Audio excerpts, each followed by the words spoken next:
అవిద్యానామంతస్తిమిరమిహిరద్వీపనగరీ జడానాం చైతన్యస్తబకమకరందశ్రుతిఝరీ దరిద్రాణాం చింతామణిగుణనికా జన్మజలధౌ నిమగ్నానాం దంష్ట్రామురరిపువరాహస్య భవతి శుక్లాంబరధరం విష్ణుం శశివర్ణం చతుర్భుజం ప్రసన్నవదనం ధ్యాయేత్ సర్వవిఘ్నోపశాంతయే వందే గురుపదద్వంద్వమవాంగ్మానసగోచరం రక్తశుక్లప్రభామిశ్రమతర్క్యం త్రైపురం మహః నారాయణం నమస్కృత్య నరం చైవ నరోత్తమం దేవీం సరస్వతీం వ్యాసం తతో జయముదీరయేత్.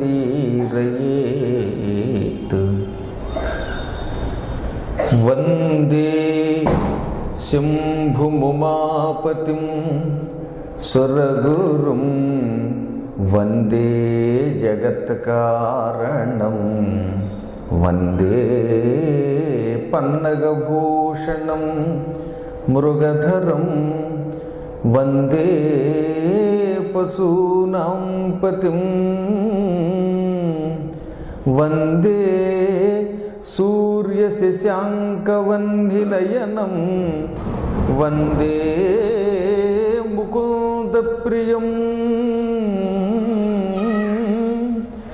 వందే భక్తజనాశ్రయం చ వరదం వందే శివం శంకరం.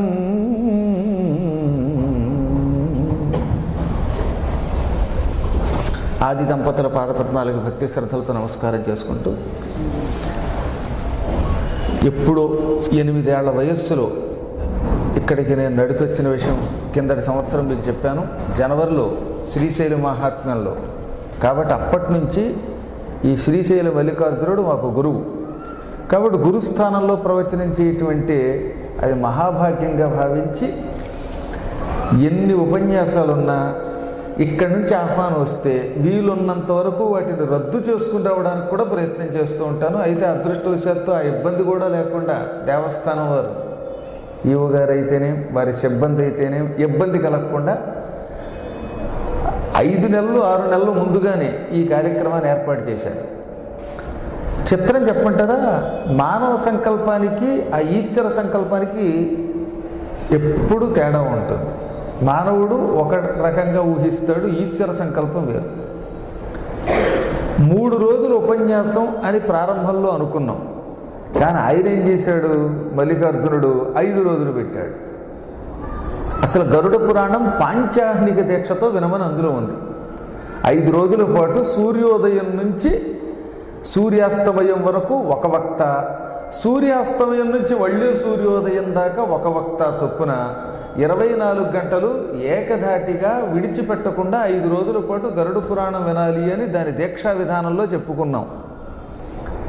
కాబట్టి పాంచాహ్నిక దీక్షతో వినాలని శాస్త్ర నియమం అయితే, శివుడు సద్యోజాతం వామదేవం అఘోరం తత్పురుషం ఈశానం అని 5 ముఖములు కలిగిన వాడాయన, పంచముఖుడు, పంచాస్యుడు. అందుకే ఆయనకి కూడా ఈ పంచ పూజలంటే బాగా ఇష్టం, పంచ సంఖ్య అంటే ఇష్టం. సరే, ఆయన సతీమణి పంచసంఖ్యోపచారిణి, పంచమి పంచభూతేసి పంచసంఖ్యోపచారిణి. ఏ రకంగా చూసినా అంతా పంచతత్వం మీద ఇమిడి ఉన్నది. గరుడ పురాణంలో ఒక కాండ పంచత్వం పొందడం అంటే శరీరం విడిచిపెట్టిన దగ్గర నుంచి వెళ్ళే మార్గాన్ని కూడా చెబుతోంది. కాబట్టి కూడా పాంచాయనిక దీక్షని పరమేశ్వరుడు మనకు అనుగ్రహించాడు. పంచభూతాలని ఈశ్వరుడు తన ముఖాన్ని నుంచి సృష్టించిన ఒక అపూర్వమైన చరిత్ర గరుడ పురాణంలో ఉంది. అనగా అసలు గరుడ పురాణం యొక్క తత్వమే పంచత్వం మీద ఎలా ఇముడుందో చెప్పుకుందాం. ఈశ్వరుడికి అత్యంత ప్రీతిపాత్రమైన మంత్రం నమశివాయ. ఈ నమశివాయ అనే 5 అక్షరాల నుంచి 5 భూతాలని ఈశ్వరుడు సృష్టించాడు అని గరుడ పురాణం చెబుతోంది. నభము అంటే ఆకాశం. నమశివాయలో మొదటి అక్షరం నా నుంచి నభం ఆకాశాన్ని సృష్టించాడు ఆయన. రెండవది మా అనేది మంత్రంలో అక్షరం. ఇందు నుంచి మరుత్తు అంటే వాయువుని సృష్టించాడు. మూడవ అక్షరం నమశివాయలో సి. ఇందులో నుంచి శిఖి అగ్నిని సృష్టించాడు. నాలుగవ అక్షరం వారి అంటే నీరు. అందులోంచి వా. నమశివాయలో ఉన్న 4వ అక్షరం వా నుంచి వారిని నీటిని సృష్టించాడు. 5వ అక్షరం యా. ఇందులో నుంచి జియా అనగా భూమిని సృష్టించాడు. అందుకే చెప్పేటప్పుడు ఎప్పుడూ కూడా వెనక నుంచి చెప్పుకొస్తాం, సృష్టించేటప్పుడు అటు నుంచి సృష్టించాడు. పృథివ్యాపస్తేజో వాయురాకాశములు మనోబుద్ధి అహంకారములు అని 8 చెప్పుకున్నాం. అనగా వరసగా పృథివ్యాపస్తేజో వాయురాకాశాలంటే పృథివీ అంటే భూమి, ఆపహ అంటే నీరు, తేజ అంటే అగ్ని, తర్వాత వరుసగా పృథివ్యాపస్తేజో వాయు ఆకాశం, వాయువు ఆకాశం. కానీ సృష్టి చేసినప్పుడు అటు నుంచి చేసుకొచ్చాడు ఆయన. ఆకాశము, వాయువు, తేజస్సు, జలము, భూమి. చెప్పేటప్పుడు వెనక నుంచి చెబుతున్నాం, పుట్టించినప్పుడు అటు నుంచి పుట్టించుకొచ్చాడు. అందుకే మీరు చూడండి, నమశివాయలో వరుసగా నా నభం, మరుత్తు వాయువు, శిఖి, వారి, భూమి, జ్యా ఈ 5 చెప్పుకొచ్చారు. వెనక నుంచి ముందుకి, ముందు నుంచి వెనక్కి ఈశ్వరుడు తన పంచముఖాల నుంచి ఈ పంచభూతాలని సృష్టించి పంచభూతములతో కూడిన మనలాంటి శరీరాలని సృష్టించాడు. అదే పాంచభౌతిక శరీరం. పాంచభౌతిక శరీరం, పాంచభౌతిక శరీరం అని రోజు అంటున్నామే, దీని అంతరార్థం ఏమిటంటే 5 భూతములతో మన శరీరము ఏర్పడింది. అందుకే మన శరీరంలో ఈ చర్మం అని ఒకటి ఉన్నది. మొట్టమొదట మనకు కనపడేది చర్మం. ఇది భూమి తత్వం. అనగా భూమిని శరీరములో చర్మము రూపములో ఉన్నది.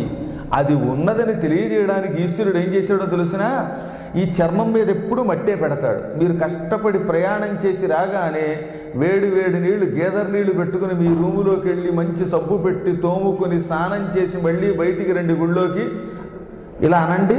వెంటనే చర్మం మీద నుంచి ఎంత మట్టి మళ్ళీ మొదలై, అయ్యో ఈ మట్టి పోవాలని ఎన్నిసార్లు స్నానం చేయండి, మళ్ళీ మట్టే. ఈ చర్మం కేవలం మృణ్మయం. మీ శరీరం అంటేనే, మీ శరీరం అంటే అక్కడ అర్థం మన మానవుల శరీరం అంతా కూడా ఈ భూమి మీద ఉన్నంతకాలం మట్టితో కూడినది, మృణ్మయ శరీరము. ఈ శరీరం ఎప్పుడూ మట్టి లేకుండా ఉండదు.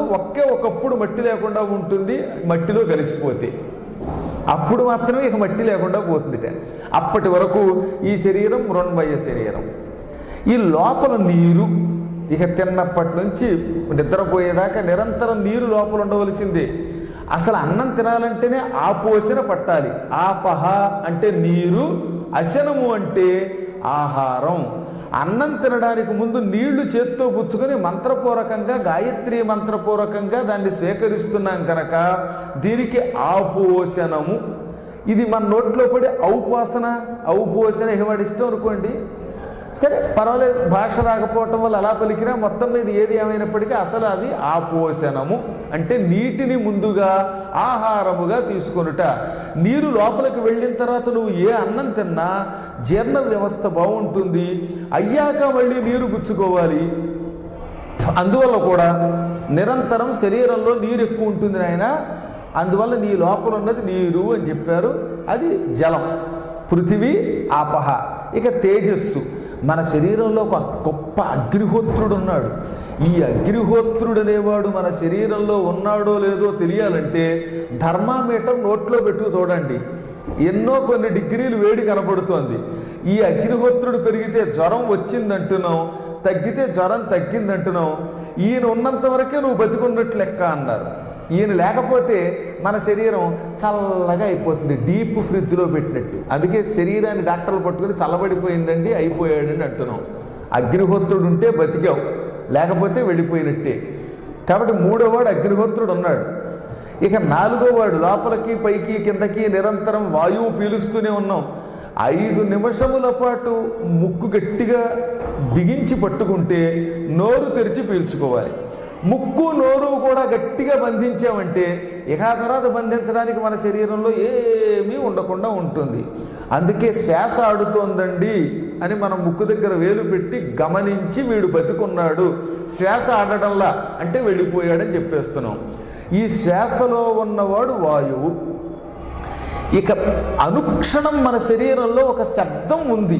ఈ శబ్దమే లేకపోతే అస్సలు మనకి ఈ లోకంతో సంబంధం లేకుండా పిచ్చివాళ్ళం అయిపోతాం. చెవిలో పడిన శబ్దం వినపడాలి, బయట ఎక్కడ ఏం జరిగినా తెలియాలి. మనం చెవులు గట్టిగా మూసేసుకుంటే లోపల కూడా ఒక నాదం వస్తోంది. ఇదే మన శరీరంలో ఆకాశం, శబ్దగుణకం అంటున్నాం. మన శరీరములో ఈ విధంగా పృథివ్యాపస్తేజో వాయురాకాశములనే పేరుతో పంచభూతాలు ఉన్నాయి. ఈ పంచభూతాలతో శరీరం ఏర్పడింది. అందుకే శరీరం పాంచభౌతికం. ఈ పాంచభౌతిక శరీరము నుంచి విముక్తి పొంది శాశ్వతమైన ఆనందం పొందడానికి ఈశ్వరుణ్ణి పట్టుకో. పరమేశ్వరుణ్ణి నువ్వు శివుడు, నమశివాయ అనే నామాలతో మంత్రంతో కానీ మంత్రం లేకుండా కానీ నిరంతరం తలుచుకుంటే మళ్ళీ ఇలాంటి పంచభూతములతో కూడిన శరీరంలో కాకుండా స్వేచ్ఛాపూరిత శరీరంలోకి వస్తావు అని గరుడ పురాణం మనకి ప్రారంభంలో చెప్పింది. అంటే అర్థం ఏమిటి? స్వేచ్ఛాపూరిత శరీరము, అస్వేచ్ఛాపూరిత శరీరము అని శరీరములు 2 రకాలు. మన శరీరము అస్వేచ్ఛతో కూడినది. మీరు ఎంత గింజుకున్నా ఈ శరీరంలో ఉన్నంత వరకు మనకి స్వేచ్ఛత లేదు. ఏమండోయ్ నా ప్రొఫెషను స్వేచ్ఛ అండి, ఒకళ్ళ కింద పనిచేయటం లేదండి అని ఎవడన్నా అంటే అది భ్రమ. ఉదాహరణకి నేనే ఉన్నాను, ఎక్కడ ఉద్యోగం చేయకుండా నాకు నేనే ఓ పీఠం పెట్టుకున్నాను, నేనే స్వేచ్ఛగా ఉన్నాను అనుకుంటే ఎక్కడ స్వేచ్ఛగా ఉంటాం? 6:30 నుంచి 8:30 దాకా ఉపన్యాసానికి అంగీకరించామంటే ఈ 2 గంటలు మీ దగ్గర బందీగా ఉన్నట్టే. నేను ఎక్కడుంటుంది స్వేచ్ఛ? కుదరదు మనకి. ఈ భూమి మీద మనం స్వేచ్ఛగా ఎప్పుడు ఉంటాము అంటే కేవలం పరమేశ్వరుడి సన్నిధానంలో ఉన్నప్పుడు తప్ప తక్కిన వేళల్లో స్వేచ్ఛగా ఉండలేం. ఆయన సన్నిధానానికి వెడితే అది దివ్య శరీరం అవుతుంది కనుక అప్పుడు మాత్రమే మనకు నిజమైన స్వేచ్ఛ. ఇక్కడున్నంతకాలం ఆహారం కోసమో, నిద్ర కోసమో, సంపద కోసమో, శాంతి కోసమో ఏదో ఒక దాని కోసం ఇతరుల మీద ఆధారపడకుండా ఉండలేం. అన్నం తినాలి, ఎవడో ఒకడు పెట్టాలి కదా. మంచినీళ్ళు కావాలి, ఎవరో ఒకరు ఇవ్వాలి కదా. అంతెందుకు, మనం లౌకిక ప్రపంచంలో ఇవాళ స్వతంత్ర ప్రవృత్తితో బతుకుతున్నాం అనుకున్న మనకు కూడా ఎక్కడ పడితే అక్కడ పార్కింగ్ చేసుకొని ఇస్తారా? ఎక్కడ పడితే అక్కడ తిరగనిస్తారా? గవర్నమెంట్ వారు మనకి ఏమంటున్నారు రోజు, నాయనా నువ్వు స్వతంత్ర భారత పౌరుడివి, ఈ స్వతంత్రానికి కూడా పరిమితులు ఉన్నాయి. ఏ అణు పరీక్షా కేంద్రంలోకి వెళ్ళనివరే పొరపాట్లు కూడా.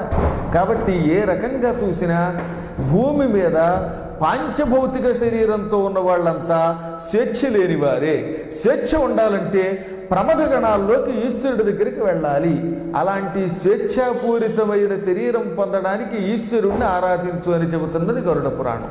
గరుడ పురాణం 12,000 శ్లోకాలతో కూడిన అపూర్వ పురాణం. ఎందుకో తెలియదు కానీ కొంతకాలంగా మానవులలో అజ్ఞానం వల్ల కానీ, లేక ఏ పెద్దలో నూరిపోయడం వల్ల కానీ, ఇంకేదో భయం వల్ల కానీ, శరీరం విడిచిపెట్టే ప్రేతకాండం ఒకటి ఉండడం వల్ల కానీ గరుడ పురాణం అంటే భయం పట్టుకుంది. అసలు ఇళ్లలో ఉంచటం లేదు కొంతమంది. ఎవరైనా హరహర మహాదేవ అని వెళ్ళిపోయినప్పుడు మాత్రమే ఆ 11 రోజులు చదవడానికి ఏర్పాటు చేశారు దీని అన్నమాట.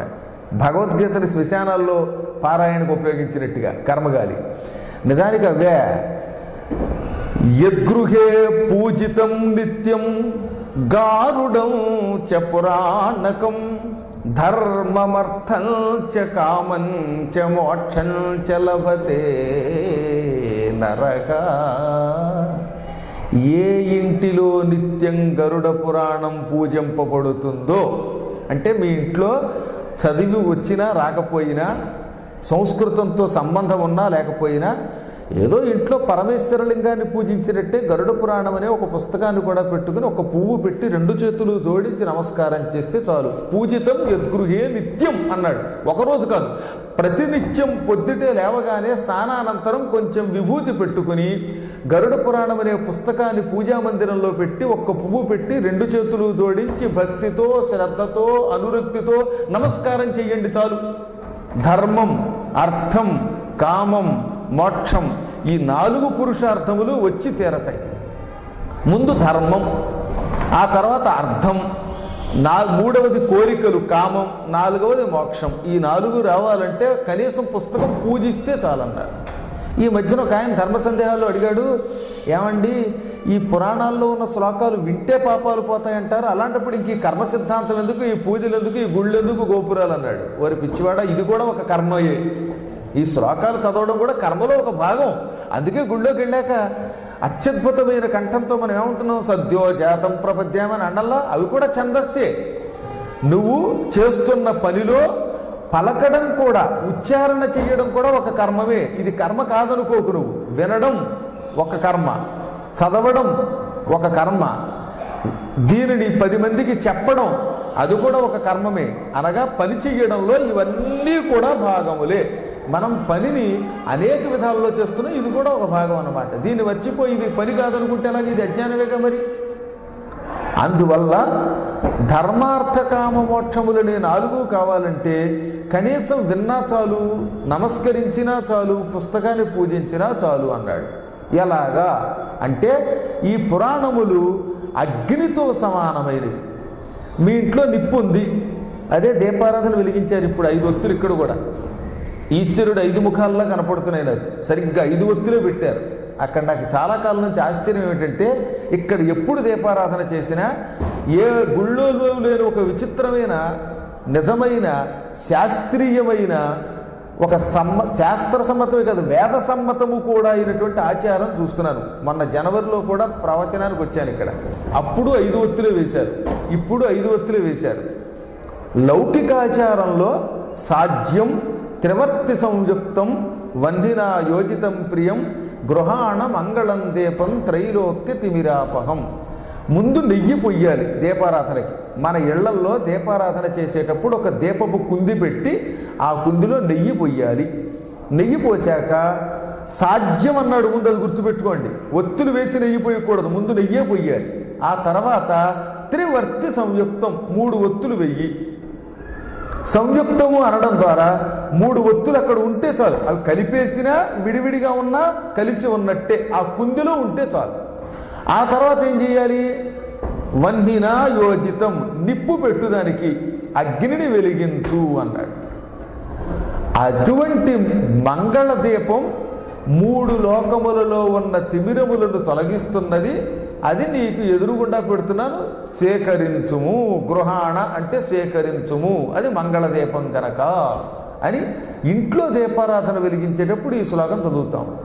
అదే ఈశ్వరాలయానికి వచ్చేసరికి ఈశ్వరాలయంలో 5 ఒత్తులు వెయ్యాలి అని వామకేశ్వర తంత్రంలో శివుడు పార్వతికి చెప్పాడు. పార్వతి, నా ఆలయంలో దీపారాధన చేసేటప్పుడు, నా ప్రాంగణంలో ఉపన్యాసాదులు జరుగుతున్నప్పుడు 5 ఒత్తులు ఉండాలి. సాధ్యం త్రివర్తి కాదు, పంచవర్తి సంయుక్తం అన్నమాట. చూసారా, మీరందరూ ఈ ఆలయంలో ఉండడం వల్ల అత్యంత ప్రాచీనమైన శ్రీశైల మల్లికార్జున లింగ ప్రాంగణంలో ఉండడం వల్ల శాస్త్రాన్ని భగవంతుడే మీ చేత చేయించుకుంటున్నాడు. మీరు చదివి ఉండొచ్చు, లేక విని ఉండొచ్చు, లేక పరమేశ్వరుడే తనంత తాను సంకల్పంతో చేయొచ్చు. 5 ఒత్తులు వెలిగించారు. ఆ 5 ఒత్తులు ఈశ్వరుడు 5 ముఖాలు. ఆ 5 ముఖాల్లోనూ ఒక్కొక్క ముఖానికి 3 కళ్ళు ఉంటాయి. ఈశ్వరుడికున్న ప్రతి ముఖానికి కుడి కన్ను సూర్యుడు, ఎడమ కన్ను చంద్రుడు, 3వ కన్ను అగ్ని. సరిగ్గా 5 నేత్రాలలోనూ కూడా ఆ 5 అగ్నులు, పంచాగ్నిహోత్రాల మధ్యలో మనం ఉన్నట్టుగా ఆయన దర్శనమిస్తున్నాడు అనమాట. ఇది శాస్త్రం అన్నమాట. ఈ పంచాగ్ని స్వరూపము పురాణములలో ఉండడం వల్లే నిరంతరము దీపారాధన వెలిగించి పురాణమును ఆ ఆలయ ప్రాంగణంలో వింటే చాలు, పుస్తకాలు పెట్టుకుంటే చాలు.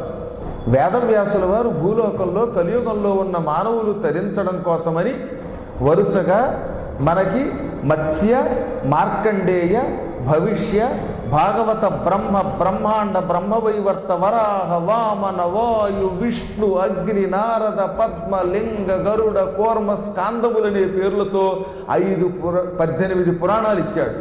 ఈ 18 పురాణాలు నిత్యం వినడానికి, ఇంట్లో పూజించడానికి, కేవలం చచ్చిపోయినప్పుడు మాత్రం చదవడానికి, లేకపోతే కొన్ని సమయాలలో మాత్రం పంచిపెట్టడానికి కాదనమాట. అందుకని నిత్యం అన్నాడు.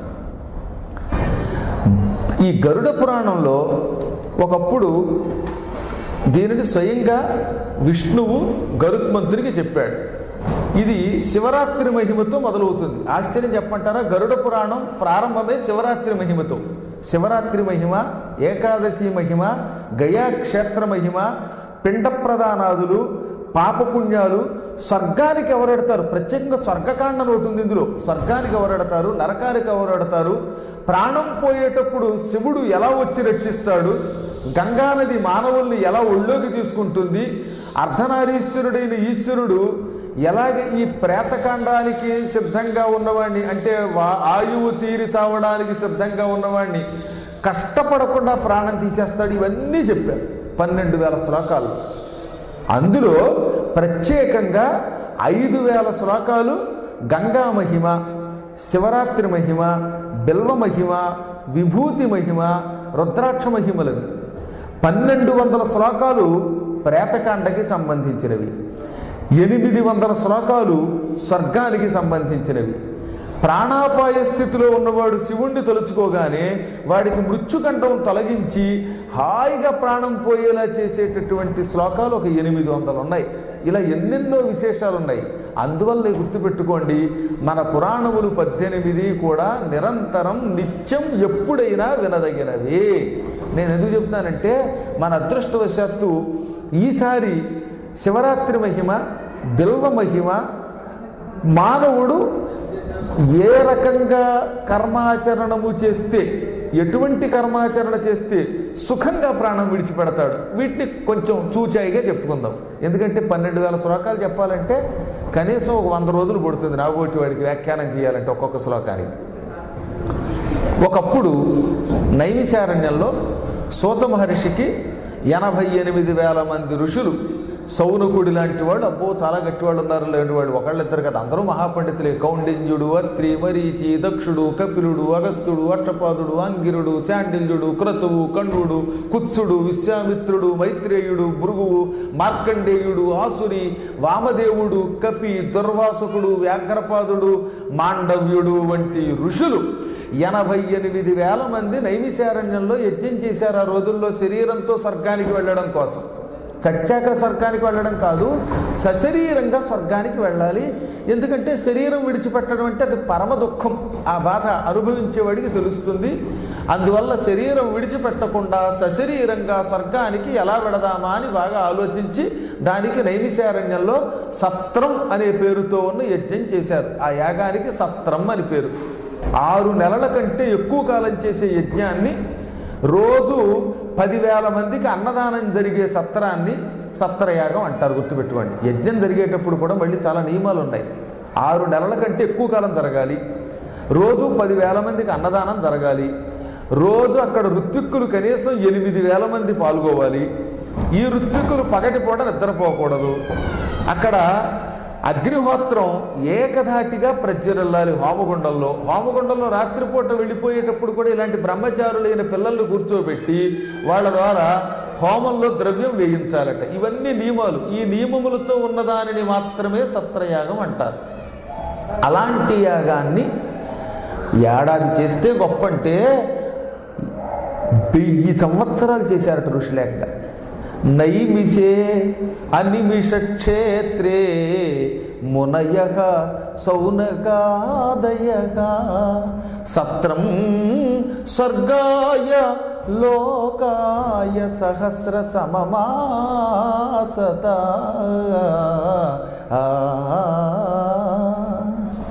అనిమిష క్షేత్రంలో దేవతలు నిరంతరం నివసించే నైమిషారణ్యంలో 1000 సంవత్సరముల యజ్ఞం చేశారు వాళ్ళు. ఏకంగా 5 రోజులు ఉపన్యాసం పెట్టడం అంటేనే వాళ్ళు ఎంత కష్టం, నిజం చెప్పాలంటే పెద్ద వ్యవస్థది.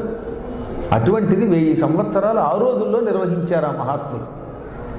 ఒక రోజున వాళ్ళు ఋషులు ప్రతిరోజు మధ్యాహ్నం పూట పురాణం వినడం అనేది ఒక అలవాటుగా పెట్టుకుని,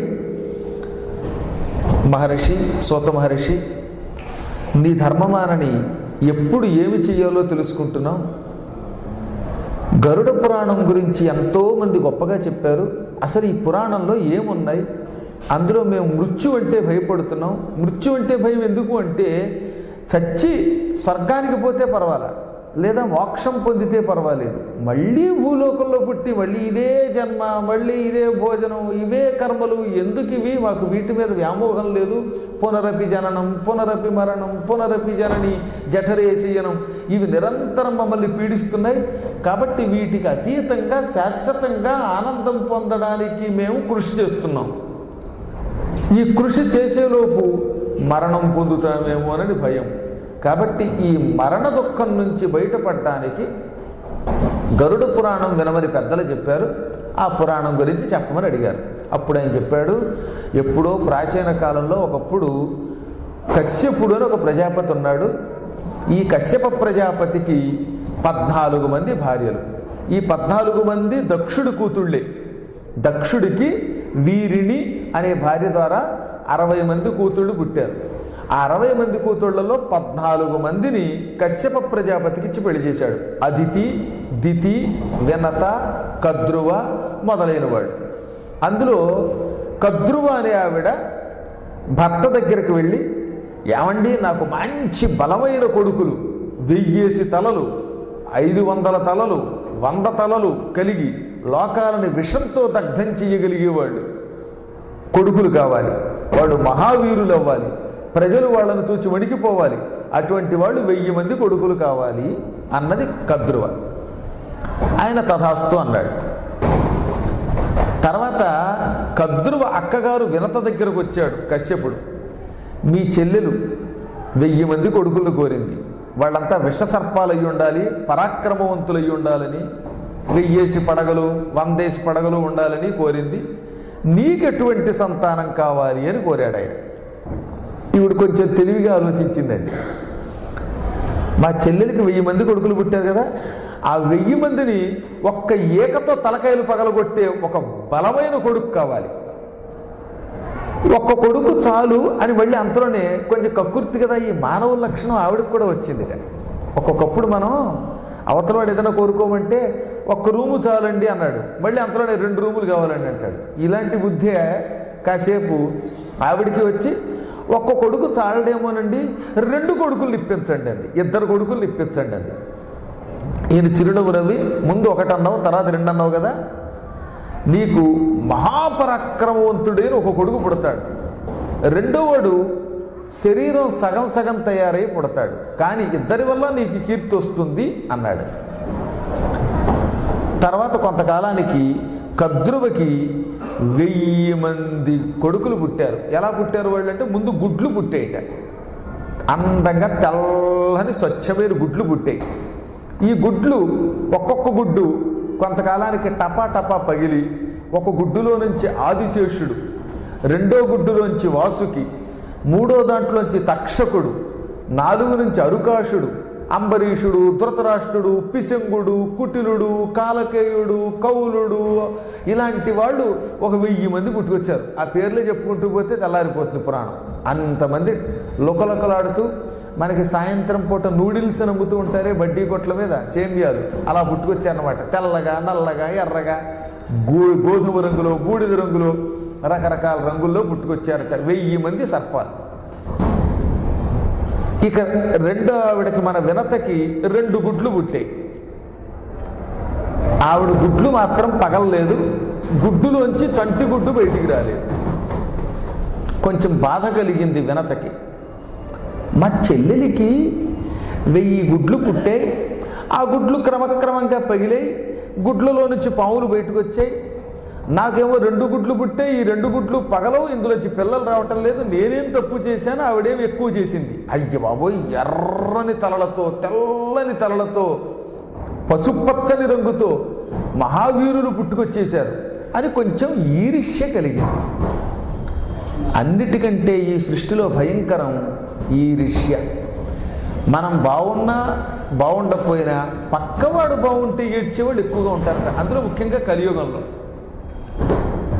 నీవు బాగులేవు అని ఏడిస్తే ఒక కన్ను పోతుంది, పక్కవాళ్ళు బాగున్నారని ఏడిస్తే రెండో కన్ను పోతుందని శాపం ఇచ్చాడులేండి పూర్వకాలంలో దుర్వాస మహర్షి. అందువల్ల ఎప్పుడూ కూడా మనం బాగున్నా బాగాలేకపోయినా పక్కవాళ్ళు బాగుంటే ఆనందించాలి. అమ్మాయ పోన్లే ఆ ఇంటి ఆవిడ ఇల్లు కొనుక్కుంది, లేకపోతే వీళ్ళెవరో ఆస్తి కొనుక్కున్నారు, వీళ్ళకి కీర్తి వచ్చిందని. అదేం దురదృష్టమో తెలియదు కానీ మంచివాళ్ళు చెడ్డవాళ్ళు ఎప్పుడూ ఉంటారు. కానీ సహజంగా కలియుగంలో కొంచెం అసూయ ఈర్ష్య ఎక్కువగా ఉంటాయట. అందువల్ల మనం బాగాలేకపోయినా పర్వాలేదు, పక్కవాడు బాగుంటే మాత్రం ఏడవాలని ఒక కోరిక పుడుతుంది అన్నారు. నేను అనలేదు, పురాణాల్లో అన్నమాట చెబుతాను, మీరు చూస్తూనే ఉన్నారు. మన ఇంట్లో కరెంటు పోతే ఎక్కువ మంది చేసే పని ఏమిటి? కరెంటు పోయిందని ఇంట్లో వెతకడం, పక్కింటికే చూస్తాడు. వాడింట్లో కూడా పోయిందంటే ఆనందం. అది మా ఇదారు గొడవ. ఇది ఒక పెద్ద విచిత్రమైన వ్యసనం. నాకు గుడ్లు పుట్టే ఈ గుడ్లలో నుంచి పిల్లలు రాలేదనే బాధ కంటే ఆవిడికి పిల్లలు ముందు పుట్టుకొచ్చేశారు, అప్పుడు నాకెందుకు రాలేదు, ఇదన్నమాట ఆవిడ బాధ. అందుకని ఆ బాధతో ఏం చేసింది, ఈ 2 గుడ్లలో ఒక గుడ్డుని టపుక్కుని పగలగొట్టేసింది. పాపం ఆ గుడ్డు పగిలిపోగానే అందులో నుంచి ఈ తొడల కింద భాగం తయారు కాని పురుషుడు పుట్టుకొచ్చాడు. అంటే పైనంతా తయారయ్యింది, కింద భాగం తయారవల. సంస్కృతంలో తొడలని ఊరువులు అంటారు. ఊరువులు తయారు కాకుండా ఆ పిల్లాడు పుట్టాడు, అందుకని వాడిని అనూరుడు అన్నారు. అనూరుడు అంటే ఊరువులు లేనివాడు. మీరు ఎప్పుడైనా కోడి, పావురం ఇటువంటివి పెట్టే గుడ్లు చూడండి ఒకసారి. గుడ్డు పగిలిన వెంటనే అందులోంచి అప్పుడే పుట్టిన బిడ్డ ఎర్రగా రాగి రంగులో లేక ఉదయిస్తున్న సూర్యుడి కాంతిలో ఉంటుంది. అప్పుడే పుట్టిన చిగురాకులు, అప్పుడే గుడ్లలోంచి పుట్టిన పిల్లలు, తల్లి కడుపులోంచి అప్పుడే పుట్టిన పిల్లలు, వీళ్ళందరూ కూడా ఎర్రగా ఉంటారు. క్రమక్రమంగా 4 రోజులు తలంటి స్నానం చేయించాక వీడు అసలు రంగు బయటకు వస్తుంది. ఎర్రగా పుట్టినవాడు నల్లగా అయిపోతాడు పిల్లడు. ఆ తర్వాత కాకి అయితే నల్లకాకి అయిపోతుంది. కానీ కాకి పిల్ల కూడా పుట్టినప్పుడు మీరు చూడండి, ముక్కు దగ్గర నుంచి ఆపాద మస్తకం ఎంత ఎర్రగా ఉంటుందో. ఈ పిల్లవాడు కూడా గుడ్డు పగలగొట్టుకుని పుట్టకుండా గుడ్డు బలాత్కారంగా తల్లి పగలగొట్టడం వల్ల మరింత ఎర్రగా పుట్టాడు. అందుకే అరుణుడు అన్నారు. తొడలు లేవు గనక అనూరుడు, ఎర్రగా ఉన్నాడు గనక అరుణుడు. ఈ కుర్రవాడు పుట్టగానే ఉడికిపోతూ, అమ్మా ఇంకొక 500 సంవత్సరాల పాటు నా జోలికి నువ్వు రాకుండా ఉంటే, అంటే బలాత్కారంగా ఈ గుడ్డుని పగలగొట్టకుండా ఉంటే నేను అందంగా బలంగా తయారయ్యేవాడిని, నా తొడలు నా కాళ్ళు నాకు వచ్చేవి. ఇప్పుడు నేను కుంటివాణ్ణి అయిపోయాను, సకలాంగుడు కావలసిన వాడిని వికలాంగుణ్ణి చేసావు. ఈ పాపానికి నీకు ప్రాయశ్చిత్తంగా శాపం పెడుతున్నాను. ఈర్ష్యతో నీ చెల్లెలి మీద ఉన్న కోపంతో నన్ను పగలగొట్టి నన్ను వికలాంగుణ్ణి చేసావు. కాబట్టి నీ చెల్లెలికి నువ్వు 1000 ఏళ్ళు దాసీవైపడుండు అని చెప్పించాడు. అప్పుడు ఏమన్నారు ఇప్పుడు పురాణంలో? అందుకని పక్క వాళ్ళని చూచి ఈర్ష్యతో తొందరపడి ఏ పని చెయ్యకు, చేస్తే ఇలాగే అవుతుంది. కొడుకు దక్కలేదు సక్రమంగా, కొడుకు ఇబ్బంది వచ్చింది, తొడలు లేవు. పోనీ ఆ కొడుకు ఏమైనా పుట్టాక తల్లికి ఆనందం కలిగించాడా? తల్లిని శపించాడు. కాబట్టి అన్ని కష్టాలే వస్తాయి. అనాలోచితముగా ఏ పనైనా చెయ్యరాదు. అవిచార్యం అకర్తవ్యం కర్తవ్యం సువిచారయేత్. కిరాతార్జునీయంలో భారవి అంటాడు, అవిచార్యం అకర్తవ్యం, ఆలోచించకుండా ఏ పని చెయ్యకు, బాగా ఆలోచించి చెయ్యి ఏ పని చేసినా. కర్తవ్యం సువిచారయేత్, విచారయేత్ అలా సువిచారయేత్ అన్నాడు. ఒక ఉపసర్గ కూడా చేర్చాడు అక్కడ. ఏ పని చేసినా బాగా ఆలోచించి చెయ్యి. ఆలోచించి చేసిన పని వల్ల నీకు నష్టం కాదు. అనాలోచితంగా తొందరపడి ఏ పని చేసినా దెబ్బతింటావు. అందుకే మనం ఏ పని చేసినా ఆర్థిక వ్యవహారాల్లో 1-2 సార్లు ఆలోచించు. రోడ్డు మీద డ్రైవింగ్ చేస్తున్నప్పుడు బుర్ర పెట్టి ఆలోచించి చెయ్యి. నడుస్తున్నప్పుడు ఆలోచిస్తూ జాగ్రత్తగా నడు.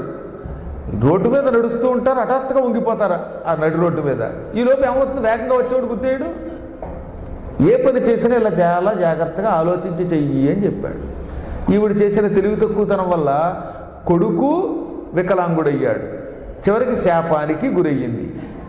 1000 ఏళ్ళు నువ్వు నీ చెల్లెలికి దాసీగా ఉండమనగానే ఆయన చాలా బాధపడిపోయి ఆవిడ, నాయన ఏ తల్లి అయినా కొడుకు బాగుండాలనే కోరుతుందిరా, నాకు కొడుకులు బయటికి రావట్లేదు, ఇంకా బయటికి రావట్లేదు, ఇంకా పుట్టట్లేదనే ఒకానొక బాధతో దుఃఖంతో అన్యాయంగా నిన్ను పగలగొట్టాను, చంటిగుడ్డు బయటికి రాకుండా ఇలా అయిపోయావు నువ్వు, నేను చేసింది తప్పే, దానివల్ల నీకెంత బాధో నాకు అంతే బాధే, నా కొడుకు తొడలు లేకుండా కుంటేడైపోయాడని బాధపడేది నేనే.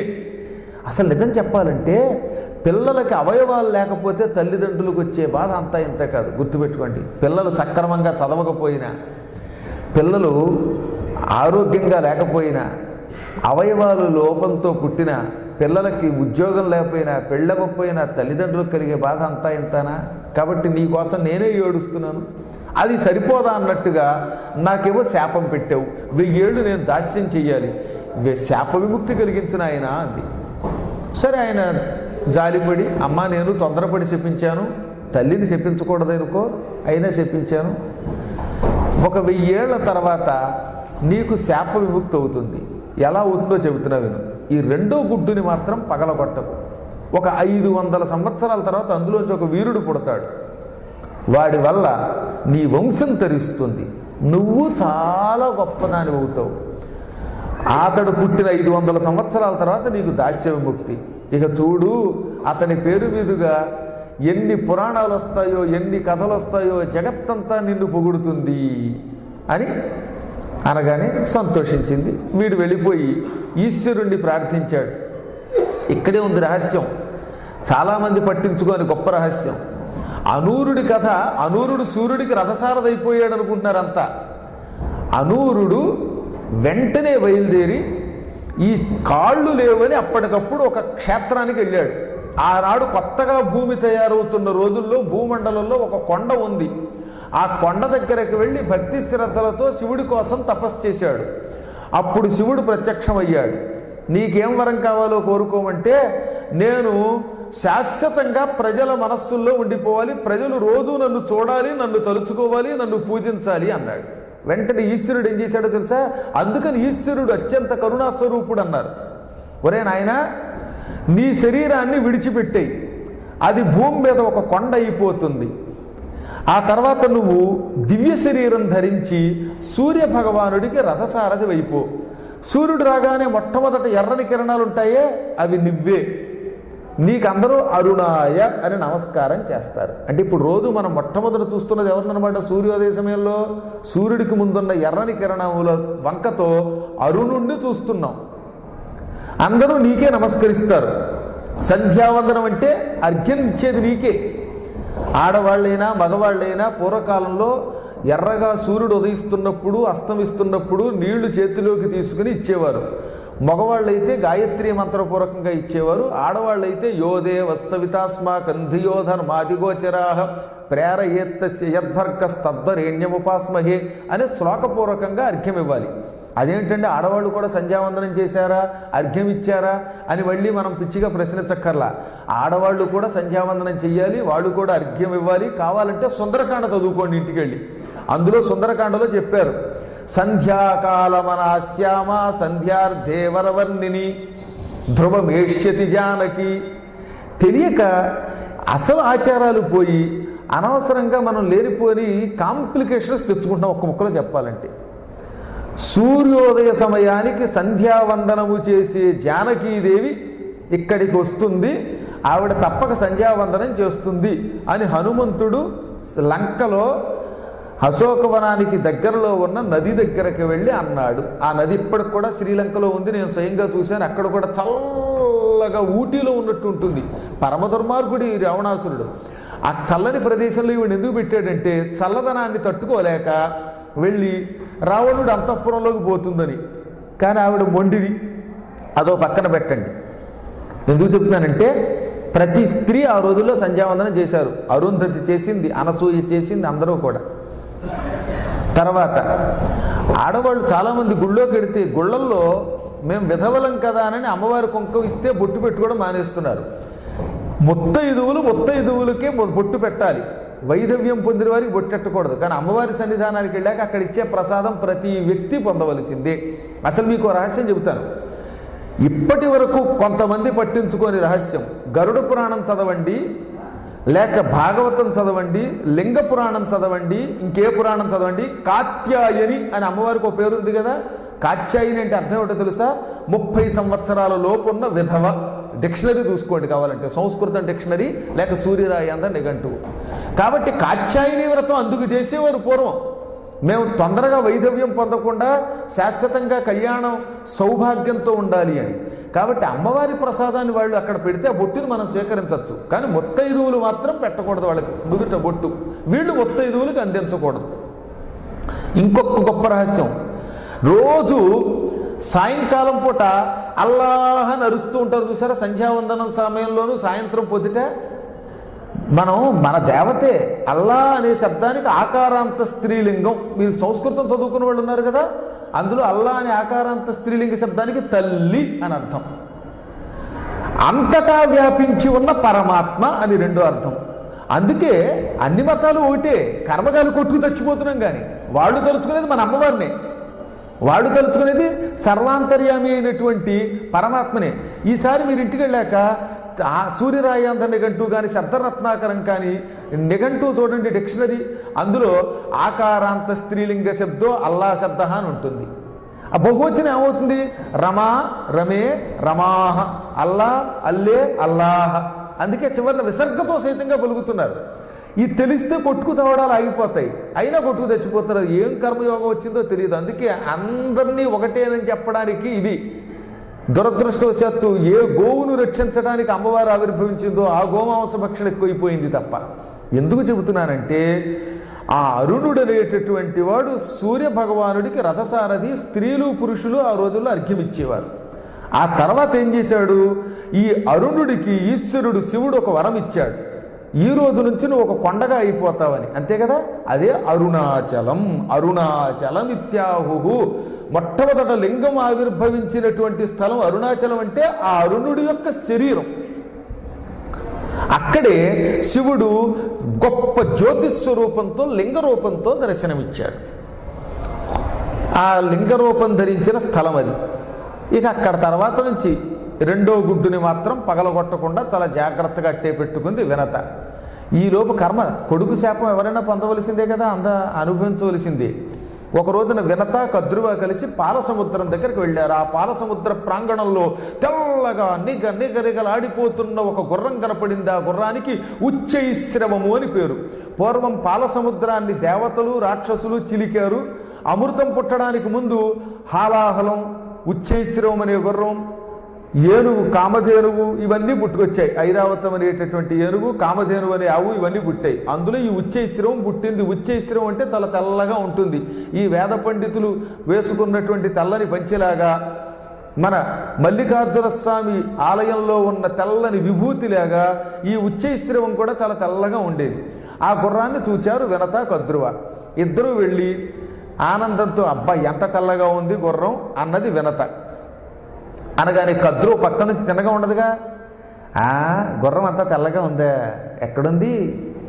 ఎదంటే ప్రతి అనే ఒక లక్షణం ఉంది కొంతమందికి. అక్కగారు తెల్లగా ఉంది అంటే తెల్లగా ఉంది అన్న ఇష్టం లేక కావాలని గుర్రం అంతా తెల్లగా ఉన్నా గుర్రం తోక మాత్రం నల్లగా ఉంది అంది. అనగానే తెల్లబోయిన అక్కగారు వినత కాలప్రభావం వల్ల, అన్నీ ఇలాంటి పిచ్చి మాటలే మాట్లాడతావు నువ్వు, ఎక్కడ మొత్తం అంతా తెల్లగానే ఉంది అంది. ఇక ఇక్కడి నుంచి వాదోపవాదాలు. వాదున వచ్చున్నదే కీడు సొమ్ము వసుధన సొమ్ము. ఎవడన్నా వాదోపవాదాలు చేస్తుంటే తగ్గించుకోవడం మంచిది అని. ఎందుకంటే వాదోపవాదాల ఉపయోగం ఉందండి. వాడు వెండ మూర్ఖుడు, ఇది కద్రువ మూర్ఖురాలు, అందులో పాముల తల్లి. అందువల్ల ఏమిటంటే తోక నల్లగా ఉంది లేదంటుంది ఈవిడ. ఇద్దరం పోటీ వేసుకుందాం అనుకున్నారు. పందెం. ఏమిటి పందెం? తోక నల్లగా ఉందని నేను అంటున్నాను, తెల్లగా ఉందని నువ్వు అంటున్నావు. ఆ ఉచ్చైశ్రవం తోక కనుక నల్లగా ఉంటే నువ్వు నాకు బానిస అయిపో, తెల్లగా ఉంటే నేను నీకు బానిసనవుతాను అంది కద్రువ. సరేనన్నారు ఇద్దరు. చీకట్లో ఇప్పుడు చూస్తే అంత బాగా కనపడదు, పొద్దున చూద్దామంది చెల్లెలుగా. చాలా తెలివైంది, ఎందుకని తెలుస్తానికి. తోక నల్లగా లేదు, తెల్లగానే ఉంది. ఇప్పుడు వెడితే తాను ఓడిపోతుంది, అందుకని పొద్దుట వెడదామంది. ఇద్దరు ఇంటికి వెళ్ళిపోగానే కద్రువ తన పిల్లల్ని పావుల్ని పిలిచి, ఒరే సర్పాల్లారా, నాకు ఒక ఆపద వచ్చింది, రక్షించండిరా, అమ్మ కోరితే ఏ పనైనా చెయ్యాలి అనగానే, ఏమిటమ్మా అన్నారు వాళ్ళు. నేను మీ పెద్దమ్మతో పోటీ పెట్టుకున్నాను. ఉచ్చైశ్రవం అనే గుర్రం పూర్తిగా తెల్లగానే ఉంది, కానీ తోక నల్లగా ఉందన్నాను. ఇప్పుడు తోక నల్లగా లేకపోతే నేను మీ పెద్దమ్మకి బానిసనైపోతాను, నేను ఆ బతుకు బతకలేను. కాబట్టి మీలో నల్లపాములు వెళ్ళండి, ఆ తోకకు ఉన్న వెంట్రుకల్ని కరిచి పట్టుకోండి. ఇలాగా మీరు పాములు గనక అచ్చం తోకకి ఉన్న వెంట్రుకల్ని పట్టుకుంటే మీరు వెంట్రుకల్లాగే ఉంటారు. నల్ల తాచుపాములు పట్టుకుంటే వెంట్రుకలు నల్లగా కనపడతాయి, అప్పుడు తోకంతా నల్లగా ఉన్నట్టు అవుతుంది, నేను నెగ్గుతాను అనగానే పాపం ఈ పాముల పిల్లలు అన్నారట, చాలా తప్పమ్మా, ఇది మోసం చేసి నెగ్గకూడదు, రిగ్గింగ్ చేసి ఎలక్షన్లో నెగ్గడం నాకు ఇష్టం లేదు, ఏమైనా సరే ధర్మం ధర్మం అన్నారు వాళ్ళు. ఒరే, మీ అమ్మని కాపాడడం కోసం ఈ పని చెయ్యండి అంటే, అమ్మైనా బొమ్మైనా ధర్మం ధర్మమే, సత్యం సత్యమే అన్నారు వాళ్ళు. అప్పట్లో పిల్లలు తల్లిదండ్రులకు అలా బుద్ధి చెప్పేవారు, అంతేగాని ఇప్పటికి మళ్ళీ కాదు. మా అమ్మ 1000 రూపాయలు దొంగతనం చేస్తేనే 1,00,000 దొంగతనం చేస్తాననే పిల్లలు ఆ రోజుల్లో కొంచెం తక్కువగా ఉండేవారు. దాంతో ఈవిడ కోపం వచ్చింది. మూర్ఖుల్లారా, అమ్మ మాట కాదంటారా? అమ్మ ఏం చెప్పినా చేయవలసిందే, కాదన్నారు కనుక వీరంతా భవిష్యత్తులో జనమేజయ మహారాజు గారు చేసే సర్పయాగంలో పడి కాలి బూడిదైపోండి అని చెప్పించింది. దాంతో వీళ్ళు హడిలిపోయారు. లేదమ్మా, అయితే నీ మాట వింటాం అన్నారు కొంతమంది. నా మాట వినేవాళ్ళు బతుకుతారు, వినని వాళ్ళు చస్తారంది ఆవిడ. అప్పుడు ఈ మాట వినడానికి కొంతమంది పాములు బయలుదేరి రాత్రికి రాత్రి నల్లని తమ రంగుతో తోకని గట్టిగా పట్టుకుని తోకని నల్లగా మార్చేశారు. తోకకి వెంట్రుకలు ఉంటాయి కదా గుర్రానికి, ఒక్కొక్క పాము ఆ వెంట్రుకలు అలా కరిచి పట్టుకుందనమాట. దూరం నుంచి చూస్తే పూర్తిగా వెంట్రుకల్లాగానే ఉంటుంది, దగ్గరికి వచ్చినా కూడా వాటి మహిమ వల్ల, పాముల మహిమ వల్ల ఒక మాదిరి వాడికి ఆ రహస్యం కనపడదు. చెప్పాను కదా, ఇది ఎంత కర్మయోగం. కొడుకు శాపం అనిపించాలి వినత కూడా, అందుకే పోటీ పెట్టుకుంది, లేకపోతే ఏమిటా కర్మయోగం కాకపోతే. అంచేత కాలమును ఎవరూ దాటలేం, గుర్తుపెట్టుకోండి. కాలోహి దురతిక్రమ అంటాడు వేదవ్యాసుల వారు ఎన్నోసార్లు. సుందరకాండలో వాల్మీకి కూడా అంటాడు, కాలం దాటలేరు. పొద్దుటి వెళ్ళారు ఇద్దరు, పాముల వల్ల తోక నల్లగా కనపడింది, దాంతో వినత ఓడిపోయింది, కద్రువకి చెల్లెలికి బానిస అయిపోయింది. ఇక అక్కడి నుంచి ఆవిడికి పాట్లట.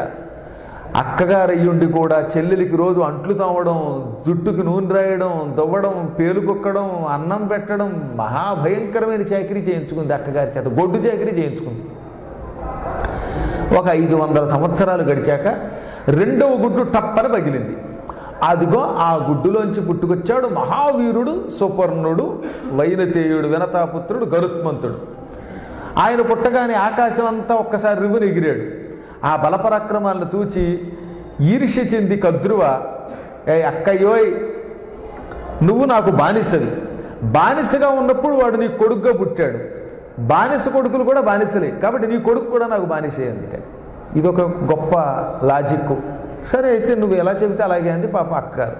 అక్కడి నుంచి చూడండి, ఈ పాములు కద్రువ గరుత్మంతుడిని నానాహింసలో పెట్టేశాడు. రోజు గరుత్మంతుడు పొద్దునే రావడం, వీళ్ళందరినీ బుధం మీద ఎక్కించుకుని కాసేపు షికారుకి తీసుకెళ్ళాలి ఆకాశంలో, ఏదో ఫ్లైట్లో తిప్పినట్టు, హెలికాప్టర్లో తిప్పినట్టు. ఆ తదనంతరం వాళ్ళందరికీ స్నానాలు చేయించడం, గుడ్డలు కట్టడం, స్కూలుకి తీసుకెళ్ళడం, అన్నం పెట్టడం, ఒకటి కాదు అన్ని రకాల గొడ్డు చాకరీలు చేయించారు. ఎప్పుడన్నా ఒక్క నిమిషం తేడా వస్తే తెగ తిట్టేసేవారట. పక్షిగాడ, ఏకలవాడ, రెక్కలగాడ, ఇంకా నోటుకొచ్చినట్టు తిట్టారు. విసిగిపోయాడు గరుత్మంతుడు. ఒక రోజున వీపు మీద ఎక్కించుకుని ఆకాశంలో తిప్పమన్నారు గరుత్మంతుడిని పాములు. చాలా పైకి ఎగిరాడు ఆయన వీళ్ళ కోసం. ఇంకా పైకి ఎగరమన్నారు సర్పాలు. ఇంకా పైకి ఎగిరే కొద్ది ఇంకా ఇంకా ఇంకా అన్నారు. ఆయన బాగా పైకి ఎగరగానే సూర్యభగవానుడి వేడి ఈ పావుల మీద పడి పావులన్నీ మలమల మాడిపోయాయి, స్పృహ తప్పిపోయాయి. దాంతో వాటన్నిటినీ జాగ్రత్తగా పట్టుకొచ్చి వాళ్ళ అమ్మకు అప్పగించాడు. దుర్మార్గుడా, నా కొడుకుల్ని సూర్యుడి దాకా తీసుకుపోయి కాల్చి బూడిద చేద్దాం అనుకుంటున్నావుట్రా, నీకు బుద్ధి ఉందా అని తెగ తిట్టి గరుత్మంతుడిని, ఆ తర్వాత ఇంద్రుడిని ప్రార్థించి ఇంద్రుడి ద్వారా మళ్ళీ పునర్జీవితుల్ని చేసుకుంది పిల్లల్ని. ఆ రోజు మొట్టమొదటిసారిగా గరుత్మంతుడికి దుఃఖం కలిగింది.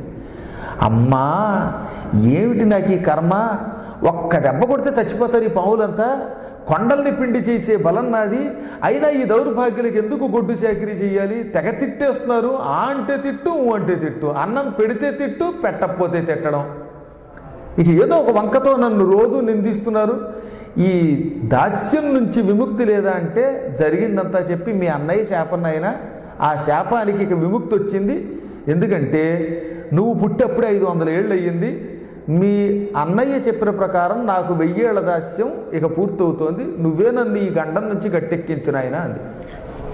అప్పుడు ఆయన తల్లి దగ్గరికి వెళ్ళి పినతల్లి దగ్గరికి, అమ్మ పిన్ని, నేను మా అమ్మ నీకు చాలా కాలం చాకిరీ చేశాం, ఈ చాకిరీ నుంచి నాకు మా అమ్మకి విముక్తి కలగాలంటే ఏం చేయమంటావు చెప్పు, నువ్వు ఏం అడిగితే అది ఇస్తాం, డబ్బు కావాలా, నగలు కావాలా, ఇంకేం కావాలో అడుగు, అవి ఇచ్చేసి విముక్తి పొందుతామనగానే ఆవిడ కొంచెం ఆలోచించింది. ఈ కుర్రాడి చేత ఎక్కువ కాలం పని చేయించలేం, ఎప్పుడో ఒకప్పుడు వాడు వ్యతిరేకంగా మాట్లాడా మనం చచ్చిపోతాం, దానికి తోడు నా కుమారుల్ని జనమేజయుడి సర్పయాగంలో పడి కాలి బూడిదైపోమని శపించాను, కాబట్టి వాళ్ళకి చావు ఎలాగో తప్పదు, మేమందరం సుఖంగా బ్రతికి వీడి గండం నుంచి బయటపడాలంటే ఒక్క మార్గం, అమృతం తాగాలి, అమృతం తాగితే నా పిల్లలకి చావు ఉండదు, నాకు చావు ఉండదు, పైగా అమృతం తాగిన వాడు గరుత్మంతుడి కంటే బలవంతుడు అవుతాడు. ఇలా ఆలోచించి గరుడ, స్వర్గంలో అమృతం అని ఒక దివ్య పదార్థం ఉంది, ఆ పదార్థం పట్టుకొచ్చి నాకు ఇచ్చావంటే నీకు నీ తల్లికి దాస్యముక్తి ఇస్తాను. వెంటనే సంతోషపడిపోయాడు ఈయన. ఈ అమృతం ఎక్కడుందో తెలియదు, ఒప్పేసుకున్నాడు, కానీ ఎక్కడుందో తెలియదుగా, అందుకని వాళ్ళ నాన్నగారు కశ్యప ప్రజాపతి దగ్గరికి వెళ్ళి, తండ్రి అమృతం తెచ్చి ఇస్తే మా పిన్ని నాకు మా అమ్మకి దాస్య విముక్తి అంది, ఆ అమృతం తేవాలంటే ఎక్కడుంది, అసలు ఎలా వెళ్ళాలి అంటే ఆయన అన్నాడు, స్వర్గలోకంలో ఉంది నాయన, దాన్ని మీ అన్నగారు ఇంద్రుడు భద్రంగా అక్కడ అట్టే పెట్టాడు అమృతాన్ని, అక్కడికి వెళ్ళాలంటే మంచి బలం కావాలి, ఎగరాలి, అనంత బలం కావాలంటే నువ్వు విష్ణువు కోసం తపస్సు చేయి అన్నాడు. అప్పుడు గరుత్మంతుడు భక్తి శ్రద్ధలతో 1000 సంవత్సరాలు తపస్సు చేశాడు విష్ణువు కోసం. అదనమాట గరుడ పురాణం ఆరంభం. ఆ తపస్సుకు మెచ్చుకున్నాడు ఆయన. నీకేం కావాలో వరం కోరుకోమన్నాడు. నేను స్వర్గానికి వెళ్ళి అమృతాన్ని తీసుకురావాలి, దేవతల్ని జయించగలగాలి, పాముల్ని జయించాలి, నీకు వాహనంగా ఉండాలి, శాశ్వతంగా నా పేరు మీదుగా ఒక పురాణం ఏర్పడి, ఆ పురాణాన్ని ఏ పద్మాకర్ గారు లాంటి వాళ్ళు శ్రీశైల దేవస్థానంలో చెబుతూ ఉంటే ప్రజలు శాశ్వతంగా దాన్ని రికార్డు చేసుకుని వినాలి, ఈ వరం ప్రసాదించమన్నాడు ఆయన. తథాస్తు అన్నాడు విష్ణువు. అదిగో ఆనాడు ఆ వరం ఇవ్వడం వల్ల వెంటనే గరుత్మంతుడికి బలం వచ్చింది. ఆ బలంతో స్వర్గానికి వెళ్ళి ఇంద్రుణ్ణి జయించి అమృతం పట్టుకొచ్చి దేవతలకి కూడా అసాధ్యమైనటువంటి పని చేసి తల్లికి తనకి దాస్యముక్తి చేసుకున్నాడు. ఎలాగో విష్ణువుకి వాహనం అయ్యాడు. ఆ తర్వాత ఆయన పేరు మీదుగా శాశ్వతంగా గరుడ పురాణం ఏర్పడింది. ఆపై పాముల్ని తనకి ఆహారంగా కూడా ఇమ్మన్నాడు. అప్పటి నుంచి పాములకి గరుత్మంతుడికి మధ్యలో పచ్చగడ్డేస్తే బొగ్గుమనేదనమాట. తన తల్లికి తనకి జరిగిన అన్యాయానికి పాము కనపడితే చాలు పీక్కు తినేసేవాడు ఆయన. ఇలాగా గరుడ పురాణం అనేది ఆవిర్భవించింది అని సౌనకాది మహర్షులకి సూత మహర్షి చెప్పాడు. అలా ప్రారంభమైందనమాట సృష్టి ఆరంభంలో. గరుత్మంతుడు ఒక రోజున శ్రీ మహావిష్ణువు దగ్గరికి వెళ్ళి, అయ్యా ఏమి చేస్తే మానవులు తొందరగా తరిస్తారు అని అడిగాడు. అప్పుడు ఆయనకి మొట్టమొదటగా శ్రీ మహావిష్ణువు చెప్పినది, నేను చెప్పింది కాదు ఇది, ఆ గొప్ప అద్భుతమైన సందేహ నివృత్తి. నాయన, మానవులు తరించడానికి ఒక్క తిథి ఉంది, అదే శివరాత్రి అన్నాడు. అంటే గరుడ పురాణం విష్ణువుకి గరుత్మంతునికి జరిగిన సంవాదం. మానవులు సులభంగా తరించాలంటే, మోక్షం పొందాలంటే ఏమి చెయ్యాలి అని గరుత్మంతుడు అడిగితే దానికి శివరాత్రి వ్రతాన్ని ఆచరించు అన్నాడు. శివరాత్రి ఎలా ఆవిర్భవించిందో అనేది తరచుగా వింటూనే ఉన్నారు మీరు. ఎప్పుడో పూర్వకాలంలో ఒకప్పుడు బ్రహ్మదేవుడు విష్ణుమూర్తి తగాదా పడ్డారు. బ్రహ్మగారికి సృష్టి ఆరంభ కాలంలో తన శక్తితో ఈ సృష్టి అంతా చేశాను, భూలోకం వంటి లోకాలను సృష్టించాను. ఈ భూలోక, భువర్లోక, సువర్లోక, మహర్లోక, జనలోక, గోలోక, తపోలోక, సత్యలోకాలు, అతల వితల సుతల తలాతల రసాతల పాతాళాది లోకాలు, వీటిల్లో ఉన్న భువన బ్రహ్మాండాలలో ఉన్న ప్రాణులు, ఇవన్నీ చాలా గొప్పవి. ఇవి ఎలా ఉన్నాయో చూసుకోవాలని వచ్చాడు ఆయన. చాలా పురాణాల్లో ఎన్నోసార్లు చెప్పాను కనుక, అరుణాచల మహాత్మ్యంలో కూడా చెప్పాను కనుక దాన్ని ఎక్కువగా చెప్పట్లా నేను. ఆ బ్రహ్మ తన సృష్టి చూసుకుంటూ బయలుదేరాడు. దారిలో విష్ణువు కనపడ్డాడు. విష్ణువుని, నువ్వే నా కొడుకు, నాకు దండం పెట్టమన్నాడు. విష్ణువు, కాదు నాయన, నా బొడ్డులో నుంచి పుట్టిన తామర పువ్వులోంచి పుట్టిన బిడ్డవి, నువ్వే నాకు నమస్కరించమన్నాడు. అక్కడితో ఆ ఇద్దరికి మధ్యలో ఘోర యుద్ధం జరిగింది. ఆ యుద్ధాన్ని ఆపడానికి ఈశ్వరుడు మొట్టమొదట ఒక లింగ రూపం ధరించాడు. మహానల స్తంభ విభీషణాకృతి బభూవ తన్మధ్య తయోస్స నిష్కలహ. ఒక గొప్ప అగ్నిస్తంభ రూపంలో ఇటు బ్రహ్మ విష్ణువులు యుద్ధం చేస్తూ ఉంటే ఆ ఇద్దరికి మధ్యలో యుద్ధం ఆపడానికి మొట్టమొదట ఈశ్వరుడు ధరించిన రూపమే లింగం. అది కూడా అగ్నిలింగం. అందుకే మహానల స్తంభ విభీషణాకృతి, ఒక గొప్ప అగ్నిస్తంభ రూపంలో ఆవిర్భవించాట. ఈ అగ్నిలో పడి బ్రహ్మ యొక్క అస్త్రం, ఇటు విష్ణువు యొక్క అస్త్రం రెండూ నాశనమైపోయాయి. బ్రహ్మగారు ఒక అస్త్రం వేశాడు, విష్ణువు ఒక అస్త్రం వేశాడు. ఈ రెండు అస్త్రాలు అగ్నిజ్వాలలతో యుద్ధం చేస్తున్నాయి. ఆ రెండు అస్త్రాలు ఈ అగ్నిస్తంభంలో కలిసిపోయాయి. అప్పుడు బ్రహ్మని విష్ణువుని పరీక్షించాడు. పరీక్షించిన తర్వాత ఆ ఆవిర్భవించిన తిథికి శివరాత్రి అని పేరెట్టాడు. మాఘమాసంలో కృష్ణపక్షంలో చతుర్దశి నాడు అర్ధరాత్రి వేళ ఈశ్వరుడు బ్రహ్మ విష్ణువుల యుద్ధమును ఆపడం కోసం ధరించాడు లింగరూపం కనుక ఆ అర్ధరాత్రి లింగోద్భవ కాలము.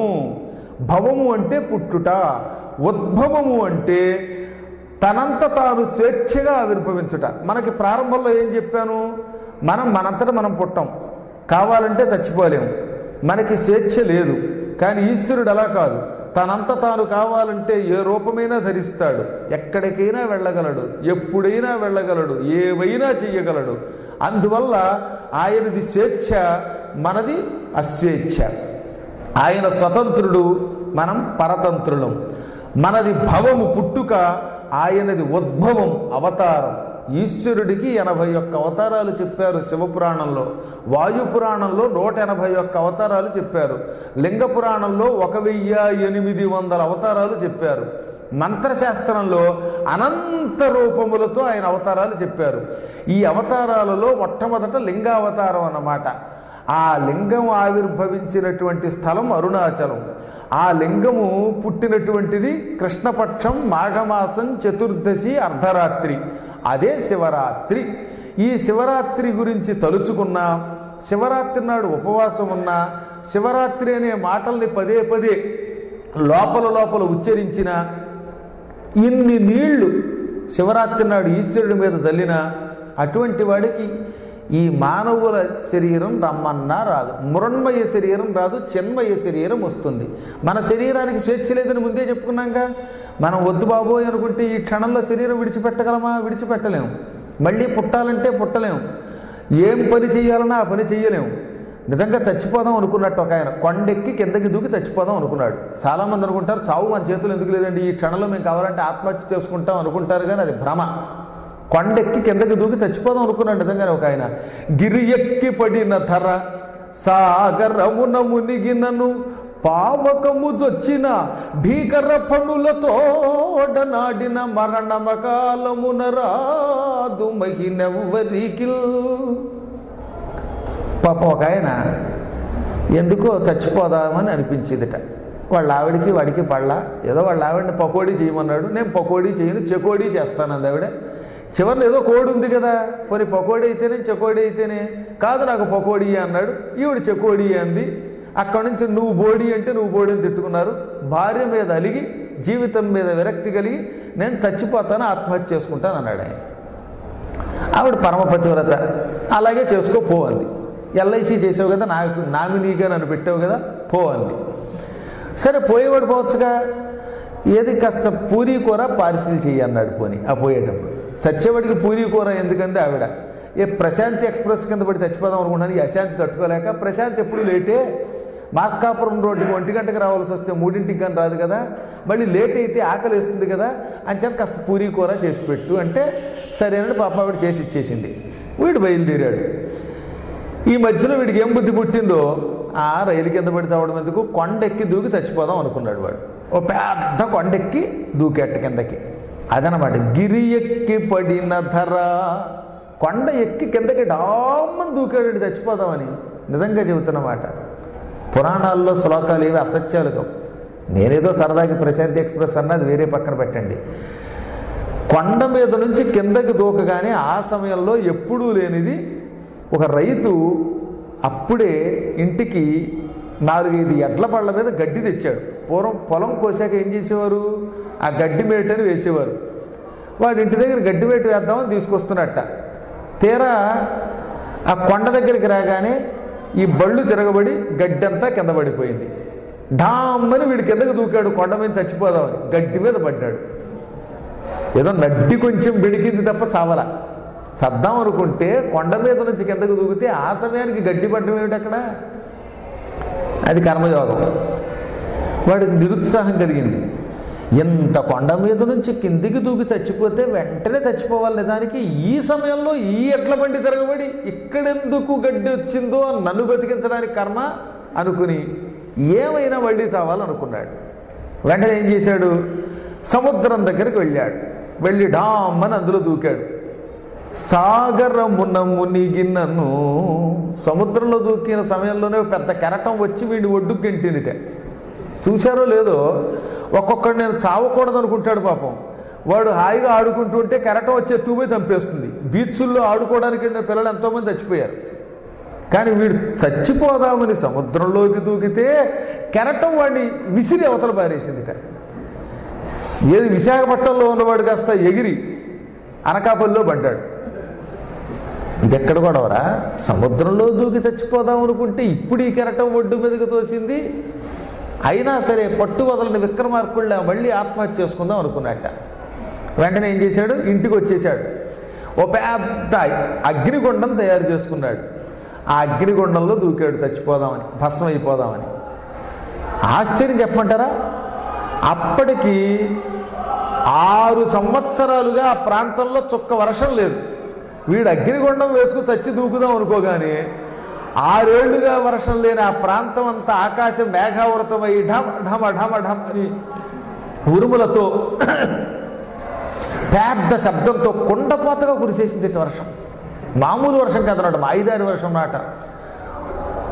తొండంతో ఏనుగు నీళ్లు విడిచిపెడితే కూడా అంత వేగంగా రాదు. కుంభవృష్టి అంటారు, కుండతో పోయటం అనమాట. కుండతో నీళ్లు పోసేస్తే ఎంతలా ఉంటుందో అలా వర్షం కురిసింది. మొత్తం ఆ ప్రాంతానికి కరువు తీరిపోయింది. వీడు దూకి చచ్చిపోదాం అనుకున్నాడు. అలాంటి అగ్నిగుండం, ఆ అగ్నిగుండం చల్లారిపోయింది. అసలు ఎవడన్నా ఆత్మహత్య చేసుకోండి, వదిలిపోతుంది గొడవ, అప్పుడన్నా వర్షం కురుస్తుందేమో. వీడికి మతిపోయింది, నా పరిస్థితి ఇలా అయిపోయింది. కొండెక్కి దూకితే గడ్డి మీద పడ్డా చావలేదు, సముద్రంలో దూకితే కెరటం బయటికి గెంటింది, మంట వేసుకు చచ్చిపోదామంటే ఈ మంట చల్లారడానికి కుంభవృష్టి వర్షం కురిసింది. ఇంకేం చేయాలి? అక్కడ దగ్గరలో కొన్ని పుట్టల్లో నల్లని త్రాచుపాములు కొన్ని ఉన్నాయి. అందులో పుట్టలో చెయ్యెడితే అవి ఏమైనా కాటేస్తే చచ్చిపోదాం అనుకుని ఆ పుట్టలో చెయ్యెట్టాడు. నిజంగా ఆ పుట్టలో ఉన్న పాములు కాటేస్తే చచ్చిపోవాలి. కానీ వీడు అందులో చెయ్యి పెట్టగానే ఆ పాములు తోక ముడిచి చెంగును దూకి పారిపోయాట. భీకర ఫణులతోడ ఆడిన, భయంకరమైన సర్పములతో ఆడినా ఆ పూట అవి తోక ముడిచి చుంగని వెనక్కి వెళ్ళి పారిపోయాయి.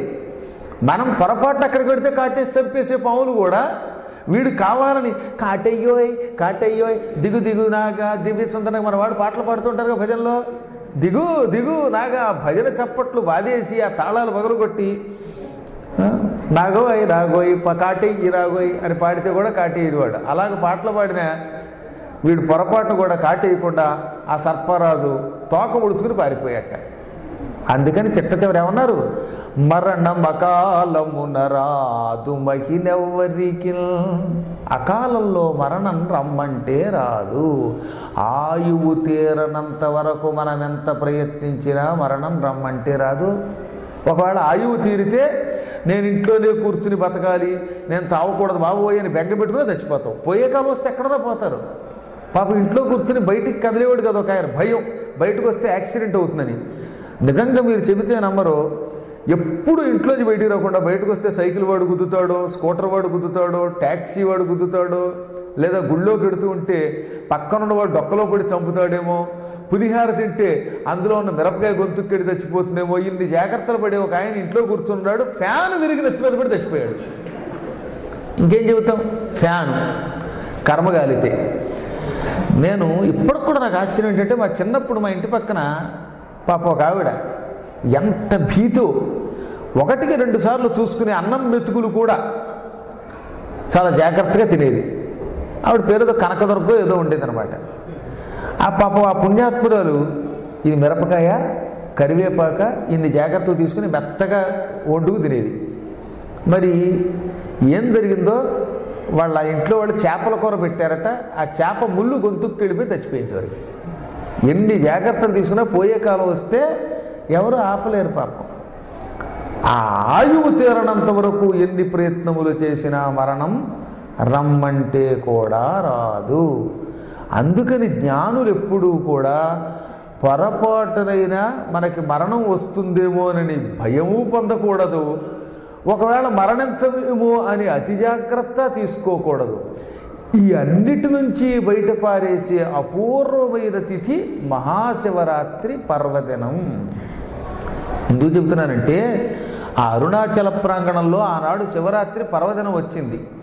ఆ పర్వదినం నాడు బ్రహ్మ విష్ణువుల యొక్క తగాదా ఆయన ఆర్పాడు. ఆపిన తర్వాత ఏం చేశాడు, ధర్మార్థ కామ మోక్షములు రావడానికి, లోకమంతా శుభం పొందడానికి శివరాత్రి అని ఒక గొప్ప తిథి ఉన్నది. ఈ తిథిని పట్టుకుంటే ఈ పాంచభౌతిక శరీరం కాకుండా స్వేచ్ఛాపూర్వకమైన శరీరమును పొందుతారు అని భగవంతుడు విష్ణుమూర్తి గరుత్మంతుడికి చెప్పాడు. భూలోకంలో మానవులకి నిరంతరం అన్నిటికంటే గొప్ప భయం మృత్యు భయం. ఈ మృత్యువు నుంచి బయటికి తీసుకొచ్చే అపూర్వమైన ఒక పర్వదినం ఉన్నది మనకి. జన్మానికి ఒక శివరాత్రి అంటారు, అందుకే దానిని ప్రతి సంవత్సరము మాఘమాసంలో ఆ చతుర్దశి నాడు అర్ధరాత్రి వేళ లింగోద్భవ కాలంలో ఈశ్వరుడి మీద ఎన్ని నీళ్లు తల్లితే దాలట, మళ్ళీ ఎక్కువ కూడా అక్కర్లా, కొంచెం నీళ్లు తల్లితే ఆ మాత్రానికే అభిషేకం అనుకుంటాడు ఆయన. అయ్యా, గరుడ పురాణంలో శివరాత్రి మహిమ గురించి అపూర్వమైన కథ ఉన్నది. పూర్వం సుందరసేనుడు అని ఒక ఆయన ఉన్నాడు. కొంచెం జాగ్రత్తగా వినవలసిన చాలా గొప్ప కథ అనమాట. సుందరసేనుడు అనే పేరుతోటి ఒకానొక బోయివాడు ఉండేవాడు.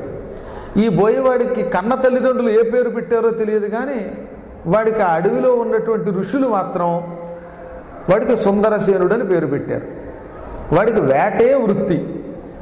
ఎంత క్రూరుడంటే వాడు నిత్యము అప్పుడే పుట్టిన జంతువుని కూడా చంపేసేవాట. వేటాడే వాళ్ళకి కొన్ని నియమాలు ఉన్నాయి. గర్భంతో ఉన్న జంతువుల్ని చంపరు, చిన్న పాపలుగా ఉన్న జంతువుల్ని చంపరు. జింకలు, కుందేళ్ళు పసిపాపలుగా ఉంటే లేగదూడల్ని చంపరు వాళ్ళు. కానీ వీడు అదేంటో తెలియదు కానీ వాటిని కూడా చంపేవాట. అందుకని కసికొద్ది ఋషులు సుందరసేనుడు అని పేరెట్టారు. నిజానికి ఇది వ్యంగ్యం అన్నమాట. ఒక్కొక్క వ్యక్తి అస్సలు సరిగ్గా మాట్లాడలేడు అనుకుందాం, అటువంటి వాడు ఉపన్యాసం చెప్పడానికి కూర్చోగాని వాడికి ఎంత పండితుడో, మహాపండితుడండి అన్నామంటే అర్థం ఏమిటి, ఒట్టి సొంట అనలేక. అందువల్ల మీరు ఎవరినైనా తిట్టాలనుకుంటే ఒరే దుర్మార్గుడా, నీచుడా అని తిట్టకండి, మహాపండితులండి వీరు, జ్ఞానులండి అనండి. దానివల్ల ఎంతో లాభం.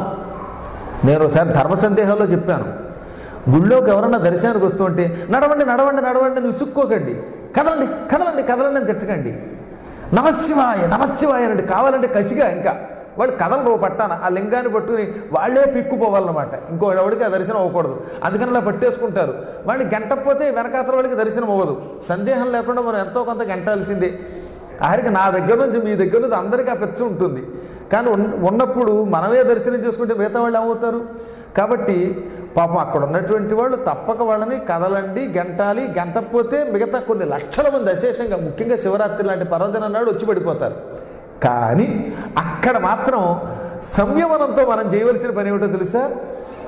కదలండి కదలండి అనకుండా, నడవండి నడవండి అనకుండా నమశివాయ నమశివాయ అని కావాలంటే రెక్కబట్టి గంటండి. మీరు నమశివాయ అని వాడిని ఈడ్చినా సరే అవతల వాడు నమశివాయ అనే మాట వచ్చిందిగా నోట్లోంచి, లేదా హరహర మహాదేవ అన్నారుగా, మల్లికార్జున మల్లికార్జున అన్నారుగా, ఇక ఆ ముక్కతోటి మిమ్మల్ని ఏం అల్లడు కిక్కును మనకుండా బయటికి పోతాడు. దానివల్ల ఎంత లాభం? మనము వాడిని గంటేస్తున్నాం. నడవండి అంటే అంతో, నమశివాయ అన్న అంతే. ఇక్కడ గుళ్ళో ఉన్నప్పుడు వాడిని గంటేస్తున్నప్పుడు. కానీ నమశివాయ అనడం ద్వారా ఒక పక్కనేమో వాళ్ళని బయటికి పంపుతున్నాం, ఆ పని అవుతోంది. అనుకోకుండా నోటితో నామస్మరణం చేశాం. ఏ వంకతో అయినా హరినామస్మరణ చేస్తే అది మనకి పుణ్యమే, హరనామస్మరణ చేస్తే పుణ్యమే, అమ్మవారిని తలుచుకుంటే పుణ్యమే. మన ఇష్టదేవత నామం మనకి నిరంతరం పుణ్యమే ఇస్తుంది.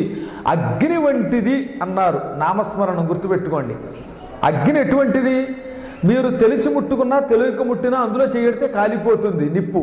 అలాగే పరమాత్ముడి నామము కూడా ఇష్టమున్నా లేకపోయినా మీరు శివశివ నమశివాయ అన్నారంటే దానికి తగిన ఫలితం ఎంతో కొంత ఇస్తుంది, నిప్పు లాంటిది గనక. అందువల్ల అలా అనండి.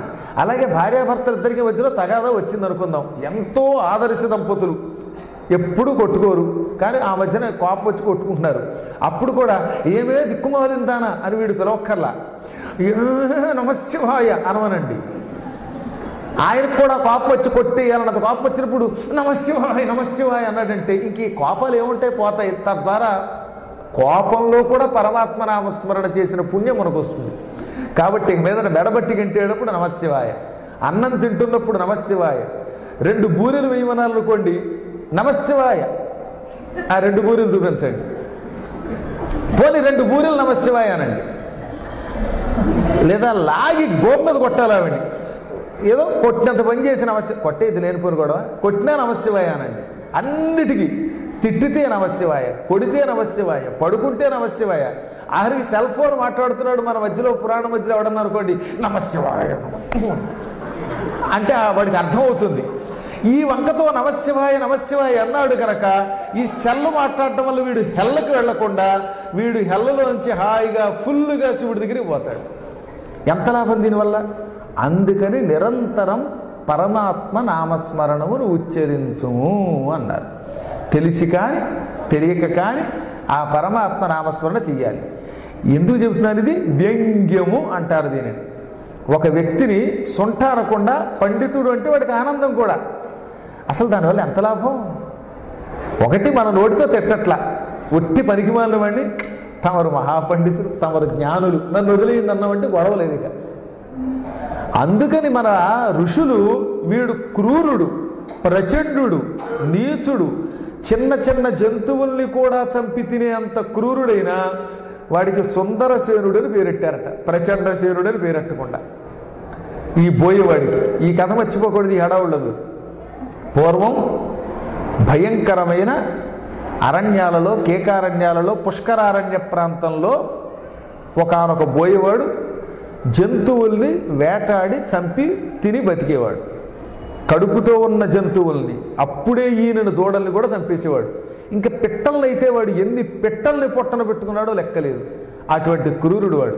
వాడి ఋషులు ఆ క్రూరత్వానికి సుందరసేనుడు అని ఒక వ్యంగ్యనామం పెట్టారు. వీడి భార్య ఉన్నది, అది వీడికంటే 7 ఆకులు ఎక్కువ చదివింది. వీడు ఒక జంతువుని చంపి తినేవాడు. అది అలా కదట, పచ్చి చేపని బతికొండగానే అది గిలగిలా కొట్టుకుంటుంటే నోటితో పెట్టి కర కర కర కర కర కర క్యారెట్ దుంపలు నవిలినట్టు నవిలేసేది, కొరుక్కుంది. కార్తీక మాసంలో ఉసిరికాయలు నవిలినట్టుగా నవిలేసేది. అంత క్రూరత్వంతో ఉండేవారట వీడు.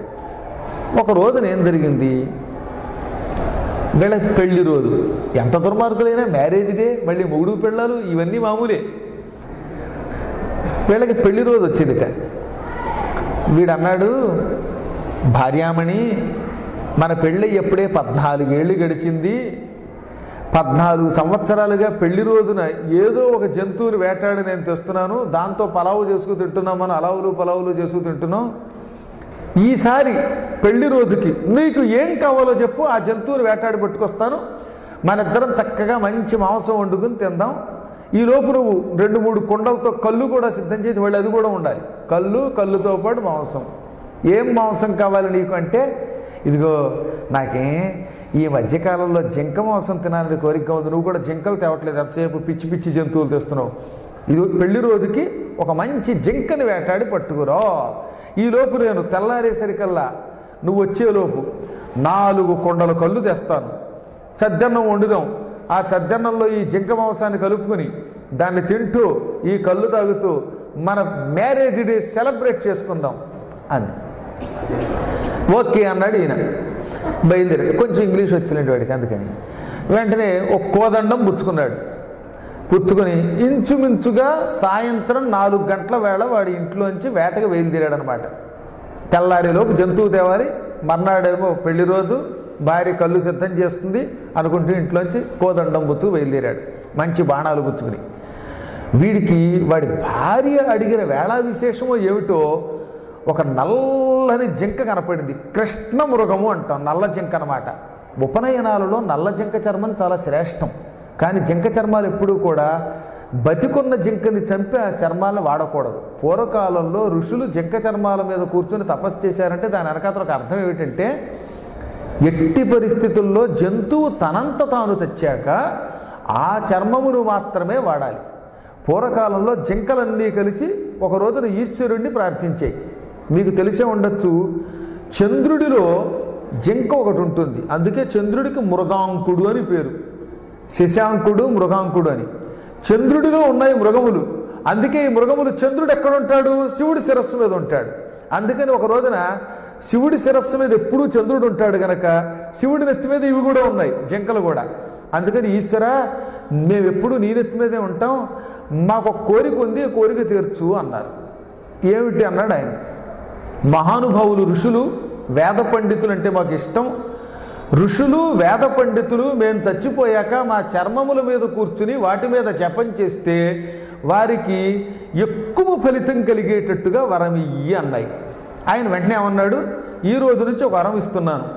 మీరు భూలోకంలో పుట్టి శరీరం విడిచిపెట్టాక, మీ అంతటా మీరు శరీరం విడిచిపెట్టాక మీ చర్మములను ఒలిచి వాటి మీద కూర్చుని తపస్సు చేసే ఋషులకి ఒకసారి జపం చేస్తే అది సహస్ర జపంతో సమానమైన ఫలితం. అంటే ఉదాహరణకి మీరు శివరాత్రి నాడు ఓం నమః శివాయ అని జపం చేస్తున్నారు అనుకుందాం. ఓం నమః శివాయ ఒక లెక్కెట్టుకున్నారుగా. ఒకసారి ఓం నమః శివాయ అంటే 1000 సార్లు జపం చేసిన ఫలితం వస్తుందట జింక చర్మం మీద కూర్చుంటే. అదే నల్ల జింక చర్మం మీద కూర్చుని జపం చేస్తే ఒకసారి నమః శివాయ అంటే అయుతం ఫలం, అంటే అయుతము అంటే 10,000. ఒకసారి నమః శివాయ అంటే జింక చర్మం, నల్ల జింక చర్మం మీద కూర్చుని అది 10,000 జప ఫలితం ఇస్తుందన్నమాట. అందుకనే పూర్వకాలంలో శివుడిచ్చిన ఈ వరాన్ని దృష్టిలో పెట్టుకుని జింక చర్మముల మీద కూర్చుని ఋషులు జపం చేసేవారు. అది మామూలు జింక చర్మం అయితే ఒకసారి నమః శివాయ అంటే 1000 సార్లు చేసిన ఫలితం వస్తుంది. అదే నల్ల జింక చర్మం మీద కూర్చుని చేస్తే 10,000 పర్యాయములు. కానీ జంతువుని బలాత్కారంగా చంపి ఆ చర్మం మీద కూర్చుని కనుక జపం చేస్తే మొత్తం ఫలితం అంతా నాశనం అయిపోతుంది.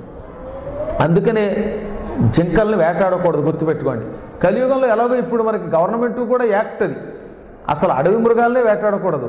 ఈ అటవీ మృగాలని వేటాడి ఆ జంతువుల చర్మముల మీద కూర్చుని జపం చేయడం నిషిద్ధమని ఆనాడు ఈశ్వరుడు చెప్పాడు స్వయంగా. అందువల్ల మనం గుర్తుపెట్టుకోవాలి. తమంతా తాము చచ్చిపోయిన జంతువులు తెలుస్తాయి. పాతకాలపు జంతువులు ఎక్కువ భాగం అలా చచ్చిపోయినవి.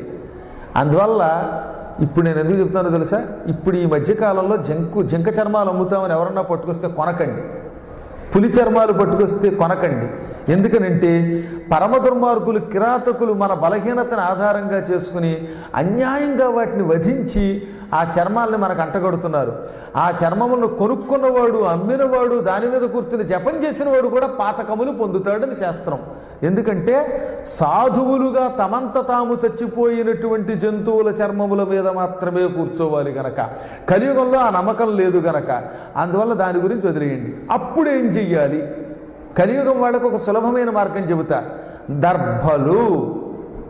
దర్భలు అమృతము నుంచి పుట్టాయి, అమృత భాండం దాని మీద పెట్టబడింది. కాబట్టి కలియుగంలో దర్భాసనం మీద కూర్చుని ఒక్కసారి నమఃశివాయ అంటే 10,000 పర్యాయములు జపం చేసిన పుణ్యం పొందుతారు. మొత్తం దర్భాసనం లేకపోయినా 3 దర్భలు, కనీసం 3 గుర్తుపెట్టుకోండి, 3 దర్భలు మనం ఆసనం కింద వేసుకుని దాని మీద కూర్చుని ఓం నమః శివాయ అనండి, లేదా మీ ఇష్టదేవతా నామస్మరణ చెయ్యండి, మీకు గురువులు ఇచ్చిన మంత్రాన్ని ఉపాసన చెయ్యండి. ఒక్కొక్కసారి చేస్తే అది 10,000 ఫలితం ఇస్తుంది. అందువల్ల కలియుగంలో దర్భలు, కానీ ఆ రోజుల్లో మాత్రం జింక చర్మాలు ఎక్కువగా వాడేవారన్నమాట. అందుకని కృష్ణమృగ చర్మానికి ఇంకా చాలా విలువ ఉండేది. వీడికి నల్ల జింక దొరికింది ఎదురుగుండా. భలే భలే, నాకు 2 లాభములు అనుకున్నాడు వాడు. ఏమిటి లాభం? మావిడ పెళ్లి రోజుకి జింక మాంసం తెమ్మంది, అది కూడా నల్ల జింక కనపడింది. ఈ జింకని చంపి మాంసం మేము తింటాం, చర్మం చక్కగా ఒలిచి మా పక్కనున్న ఆశ్రమాలలో ఉన్న ఋషులకు అమ్మితే వాళ్ళు సంతోషించి వాళ్ళ దగ్గర ఉన్న బంగారం ఇస్తారు. ఆ ఋషుల దగ్గర చేతికి కంకణాలు ఉన్నాయి, కొందరికి ఉంగరాలు ఉన్నాయి, కొందరికి. ఎలా వచ్చాయి ఋషులకి అంటే, ఋషులు ఏమీ సంపాదించలేదు, కానీ పూర్వకాలంలో మహారాజులు అడవికి వచ్చినప్పుడల్లా ఋషులకి ఇలా కంకణాలు వేసి గౌరవించేవారు. పూర్వం ఋషులకి పౌరాణికులకి కంకణాలు వేసేవారులేండి, వాళ్ళ దగ్గర కొట్టేసేవారు కాదు. అందువల్ల ఇప్పుడు ఋషుల దగ్గర బంగారం ఉంది, నల్ల జింక చర్మం ఇస్తే ఋషులు కంకణాలు ఇస్తారు, నాకు 2 లాభాలు అనుకున్నాడు. ఒకటి భార్య కోరిక తీర్చినట్టు అవుతుంది, మాంసం తింటాం. రెండవది ఋషుల దగ్గర ఈ చర్మం అమ్ముకుంటే బంగారం వస్తుంది. ఇలా అనుకుని బాణం ఎక్కుపెట్టి ఈ జింక వెంట పడ్డాడు వాడు. ఏమైనా ఈ జింకని వేటాడి మాంసం తిందాము అని. ఇక చూడండి, వీడు బాణం ఎక్కుపెట్టగానే ఆ జింక మహావేగంగా రువ్వు రువ్వుని ఎగిరి పరిగెత్తిపోవడం మొదలెట్టింది. ఒకటే వేగం. అదేంటో కొంతమంది డ్రైవ్ చేస్తారో వెనక ముందు చూసుకోకుండా స్పీడ్ బ్రేకర్ లేదు, అవతల వాడు గుద్దేస్తున్నాడా లేదు, అలా గుడ్డెత్తు చేలో పడ్డట్టుగా వాడు డ్రైవ్ చేసినట్టుగా ఇది కూడా దూక్కుంటూ పోవడం మొదలెట్టింది. వీడు తరుముకుంటూ పోయాడు. చాలా పెద్ద అద్భుతమైన కథ, గరుడ పురాణంలో శివరాత్రి మహిమకి సంబంధించిన కథ. ఈ కథ ఎటువంటి మలుపులు తిరిగిందో, ఈ దుర్మార్గుడు సుందరసేనుడు ఆ జింకను వేటాడా లేదా, చివరికి ఏమైంది, ఇది తెలుసుకోవాలి కదా. తెలుసుకోవాలంటే మళ్ళీ రేపు యథాప్రకారంగా 6:30కి రండి. ఇక్కడ ప్రతిదినము మనం సమయాన్ని పాటిస్తూ 6:30 నుంచి 8 గంటల వరకు ఈ ప్రవచనం చెప్పుకుందాం. భక్తి శ్రద్ధలతో ఈ గరుడ పురాణం వింటే తప్పక మీకు ఈశ్వరానుగ్రహం లభించి తీరుతుంది. అనేక విశేషములు ఉన్నాయి ఇందులో. సశరీరంగా స్వర్గానికి వెళ్ళగలిగే మహిమలున్నాయి, సులభముగా శరీరమును విడిచిపెట్టే మహిమలున్నాయి. వాటన్నిటిని ఇంకా 4 రోజులు చెప్పుకుంటాం. అప్పుడే ఒక రోజు గడిచింది. మళ్ళీ రేపు 6:30కి ఇక్కడే కలుసుకుంటాం. అప్పటి వరకు మన దేవస్థానంలో పనిచేస్తున్న సిబ్బంది అందరికీ, పరమ పుణ్యాత్ములైన ఈవో గారికి, సాగర్ బాబు గారికి, వారి సహాయకులకి, అసిస్టెంట్ ఈవో గారికి, అనిల్ కుమార్ గారికి, అందరికీ కూడా పేరు పేరున అనేక మంగళాశాసనాలు చేస్తూ ఈ వంకతో ఆ పరమేశ్వరుణ్ణి, అమ్మని నాకు దర్శనం చేయించారు పురాణం వంకతో. మేము ఎప్పుడూ కూడా ఇక్కడికి ఏదో పురాణం చెప్పి మిమ్మల్ని ఉద్ధరించామని రాము, పురాణం చెప్పి మేము ధరించడానికి, ఆ వంకతో ఈశ్వర దర్శనానికి వచ్చాం. అంచేత ఆ మల్లికార్జునుడు, భ్రమరాంబ సమేత మల్లికార్జునుడు అందరినీ రక్షించుగాక. స్వస్తి ప్రజాభ్య పరిపాలయంతాం న్యాయ్యేన మార్గేణ మహీం మహిషాః గోబ్రాహ్మణేభ్యः శుభమస్తు నిత్యం. లోకాః సమస్తాః సుఖినో భవంతు.